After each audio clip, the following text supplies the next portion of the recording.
Snow White and the Seven Dwarfs. Once upon a time, a princess named Snow White lived in a castle with her father, the king, and her stepmother, the queen. Her father had always said to his daughter that she must be fair to everyone. He said, "People come here to the castle when they have a problem.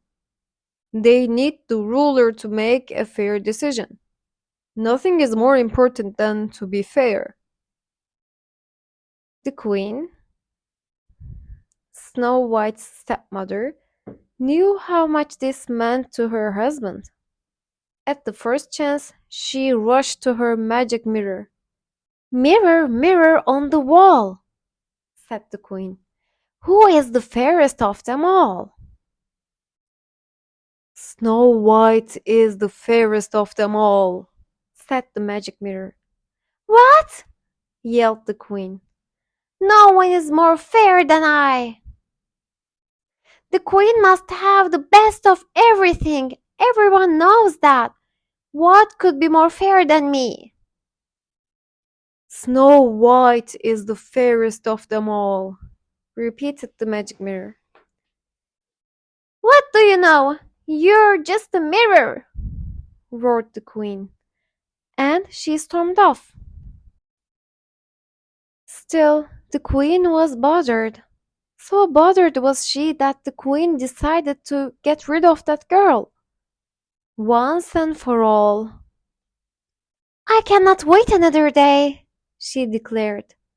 The queen called for her servant, a huntsman.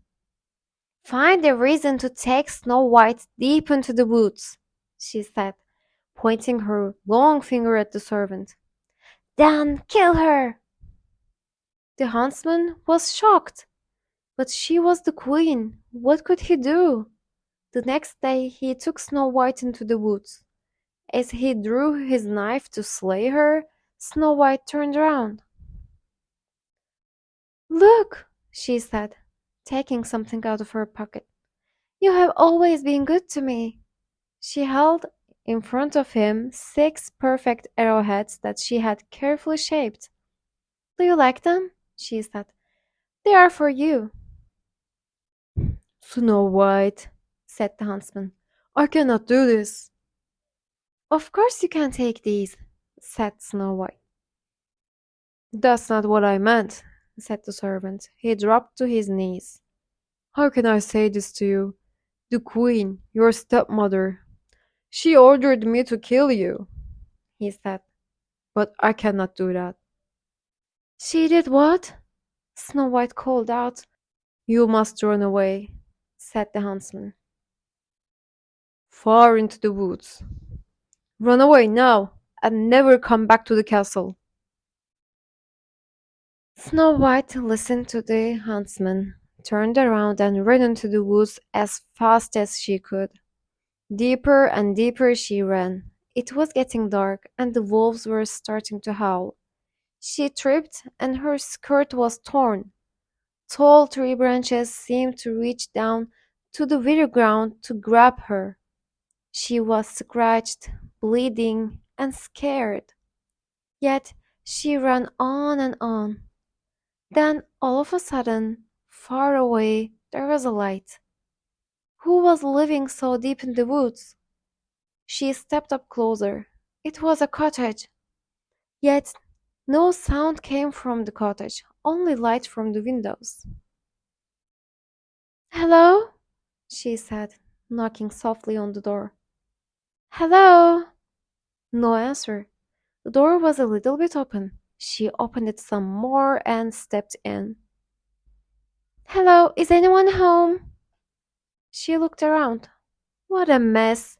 She had never seen a messier living room. "This cottage may be the biggest mess I ever saw," she thought. "But it's the roof over my head for tonight. Maybe if I clean it up, I can earn myself some sleep here." As she cleaned, she thought of someone she already missed. Before her father had remarried, she and the prince who lived in the next kingdom were getting to know each other. They would take long walks in the royal garden and tell each other stories, and they laugh together. But after the queen had moved into the castle, her stepmother had made a new rule: no more visitors. Now the prince had to slip over the palace gate in secret. He would call out to her from under her window, and they could talk a bit that way. It wasn't as good as the long walks, but it was the best they could manage. Now that she had to run away from home, would she ever see him again? After Snow White cleaned up the living room, she went upstairs. On the second floor, there were 7 little beds lined up in a row, as if they were for children. Tired from cleaning, Snow White yawned and lay across all 7 of the beds. Soon she fell fast asleep. In the meantime, the 7 dwarfs were heading home from a long day of working in the jewel mines. When they opened the door, you can imagine their surprise when they saw their cottage all cleaned up. "What kind of magic is this?" said one of the dwarfs, whose name was Doc. "I wouldn't mind more magic like this," said another of the dwarfs with a smile. His name was Doppy. "We'd better check upstairs," said another dwarf, whose name was Grumpy. "Something is fishy around here, that's for sure." There, lying across all their beds, was a young lady, fast asleep. "Who are you?" said all the dwarfs at once. Snow White bolted awake. The 7 dwarfs could tell she was as surprised as they were. Soon they all relaxed and shared their stories. Snow White learned their names: Bashful, Doc, Dopey, Grumpy, Happy, Sleepy, and Sneezy. She told them about her stepmother, the Queen. She told them that her stepmother had tried to get the huntsman to kill her, that the huntsman had set her free in the woods, and that she could never go back home again. "Stay here with us," said Bashful. "That's sweet," said Snow White. "But if I were to stay here at your home, I would have to do something for all of you." "You already cleaned up our place," said Sneezy. "Keeping the house clean will be easy," said Snow White. "As long as we all pitch in, I will let everyone know what part they can do. I will do my share too, of course." "That's fair," said Happy. "But there must be something else I can do for you," said Snow White. The 7 dwarfs shrugged. "Do you know how to read?" said Doc. "We have these books filled with wonderful tales and would love to be able to read them." And it was agreed that Snow White would teach them how to read. To celebrate their new friendship, Snow White and the 7 dwarfs sang and danced the night away. The next morning, before they left for work, the 7 dwarfs warned Snow White that she must not open the door to anyone. After all, who knows what evil her stepmother might do? The princess nodded in agreement, and the dwarfs left the house. The princess prepared her first reading lesson. She also prepared a good hot meal for the 7 dwarfs when they returned home that night. And so the days passed. Back at the castle, the queen marched up to her mirror. "Mirror, mirror on the wall," she demanded, "who is the fairest of them all?" "Snow White is the fairest of them all," said the magic mirror. "That's impossible!" screamed the queen. "The girl is no longer alive."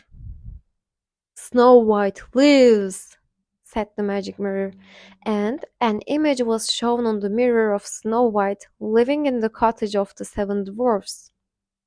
The queen turned red with rage. She screamed, "Who does she think she is? Snow White will not get away with this!" At the cottage of the dwarfs the next afternoon, when the seven dwarfs were away at work, there was a knock on the door.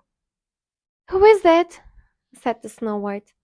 She remembered the warning of seven dwarfs not to open the door to anyone. "It's only a poor old woman," came a squeaky voice, "selling apples." Yet it was the evil queen, disguised as an old woman.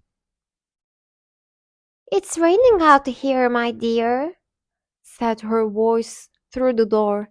"Please let me in." "Oh, poor thing," thought the Snow White, "having to go door to door selling apples in the rain." And so she opened the door. "Take a look at this big red apple," said the old woman, who, as you know by now, was really the queen in disguise. She held the red apple close to Snow White's face. "Lovely, my dear, isn't it?" I would like very much to buy your apple," said Snow White, "but unfortunately I have no money." "Hmm, that fine comb in your hair will make a good trade," said the old woman. "Well, all right then," said Snow White. She took the comb out of her hair and gave it to the old woman, who then gave her the apple. Snow White took a big bite. Alas, the fruit was poisoned. At once, Snow White fell to the ground in a deep sleep. "Yes!" shouted the queen, pumping the air with her fists. Just then the door flew open. In marched the seven dwarfs home from the day's work. Shocked indeed they were to find Snow White lying on the floor, and what must be her stepmother beside her, laughing. They chased that evil queen out of the door and into the storm. Up to the very top of a mountain they chased her. All of a sudden a lightning hit the mountain. The queen fell down and she was never seen again. But there is nothing to help poor Snow White. She stayed absolutely still in her deep sleep. The seven dwarfs gently lifted her into a glass coffin. Day and night they kept watching over her. One day the prince happened to pass through. Ever since he had learned that Snow White was missing at the castle, he was searching for her, far and wide. Now he had finally found her, but in such a state. The prince pulled up the glass coffin. Her face seemed so fresh, even in that deep sleep. He gently took one of Snow White's hands in his own and kissed it. At once Snow White's eyes opened. With love's first kiss, and evil queen's spell was forever gone. Now nothing stood in the way for Snow White and the prince to be together forever. They returned to the prince's kingdom and lived happily ever after.